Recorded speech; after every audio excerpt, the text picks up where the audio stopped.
All right, today we're doing something a little different. We're hacking patents. We're going to dive into the really fascinating, maybe a little counterintuitive world of patent strategy.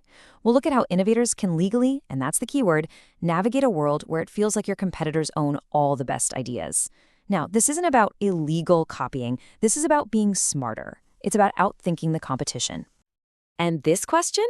This really gets right to the heart of what we're talking about today. It completely flips the script on how we usually think about innovation. I mean, why pour all your time and money into inventing something from absolute scratch when you can use a competitor's groundwork as a launchpad for something even better, something new? So picture this. It's a situation that stops so many companies dead in their tracks. You've got a problem, you find what seems like the absolute perfect solution, and then you discover someone else has already patented it. Man, it feels like hitting a brick wall. But what if I told you that brick wall is actually a roadmap, a guide to an even better destination? To really get how to turn that brick wall into a roadmap, first we need to understand what we'll call the patent problem. This is, where most companies get stuck. Okay, so what are your options when you hit that wall? Well, the most obvious ones are they're total non-starters. Just blatantly copying the patented design. That's a one-way ticket to a massive, expensive lawsuit. No thanks. So what about reverse engineering? Well, that's just a race you are almost guaranteed to lose. I mean, just look at the timeline here. Product life cycles these days are shrinking, sometimes to less than 3 years. So spending 2 of those years just to replicate your competitor's old product, that's a recipe for failure. You're behind before you even start. But circumvention, that's about creating something totally new, non-infringing, and, this is huge, patentable yourself. It's about leaping ahead, not just playing catch-up. And that brings us to another really key idea. A lot of so-called design arounds are they're just optimizations. You tweak a little feature here, you compromise on performance over there, and you end up with a slightly different, but let's be honest, often worse product. That is not a breakthrough. A real breakthrough is when you eliminate that compromise entirely. So if just tweaking things isn't the answer, what is? Well, that brings us to this incredibly powerful methodology for true invention. It's called the TRIZ method.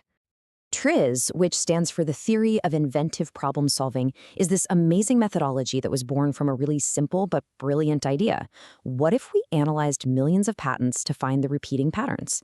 The core belief here is that problems and solutions are basically universal. Odds are someone, somewhere, in a totally different industry has already solved a version of the exact problem you're facing right now. Now, the power of TRIZ is in its systematic process. You break down the patented solution, sure, but then, and this is where the magic happens, you focus on identifying the core contradiction. That's the trade-off the original inventor had to make, and instead of just accepting that trade-off, TRIZ gives you a set of principles to completely eliminate it. And that is what leads to a true breakthrough. Okay, so let's look at one of these powerful TRIZ techniques in action. This one's called circumvention by trimming. The concept is it's deceptively simple. You look at the list of components in the patent's legal claim. Then you figure out a way to completely remove one of them and have its job done by other parts that are already in the system. See, if your final design is missing even one element from that claim, you legally do not infringe. It's that simple. Here is a great real-world example. An auto parts company was blocked by a patent for a high-efficiency air filter. The patent claims specifically listed out all the components: a housing, an inlet, a filter element, and this one little part called an extraction device. Keep that one in mind. So, using the trimming technique, they just asked, what if we just got rid of the extraction device? And they figured out how to make the central volume, which is basically just that big empty space full of clean air, do the same job. And the result? A simpler, more elegant design that was completely 100% clear of the patent. Brilliant. Of course, it's not always that easy, right? Patent language can be tricky, and that's where we get into some more advanced patent hacking. First up, let's talk about ghost components.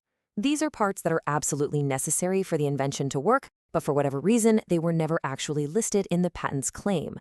They are functionally present, but they are legally absent. And that right there creates a huge opportunity for you. For instance, there was a patent for an e-cigarette that described multiple independently controllable heating regions. Now, what does that imply? It implies there has to be some kind of controller to manage all of them, right? But the controller itself was a ghost component. It wasn't listed.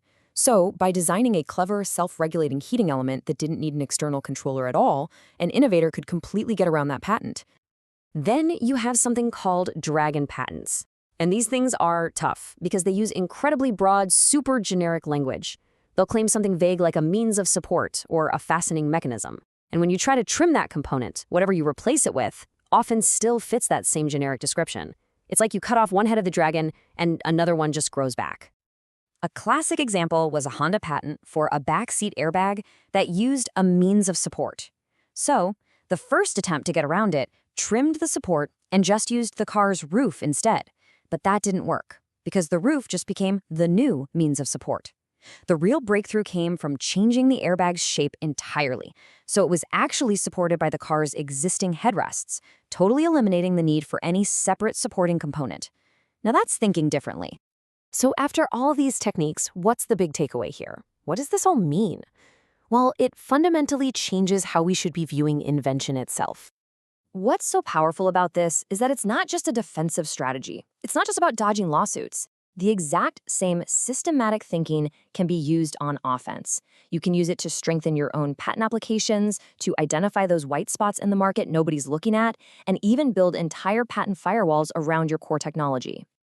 Which brings us to a final and I think pretty provocative thought.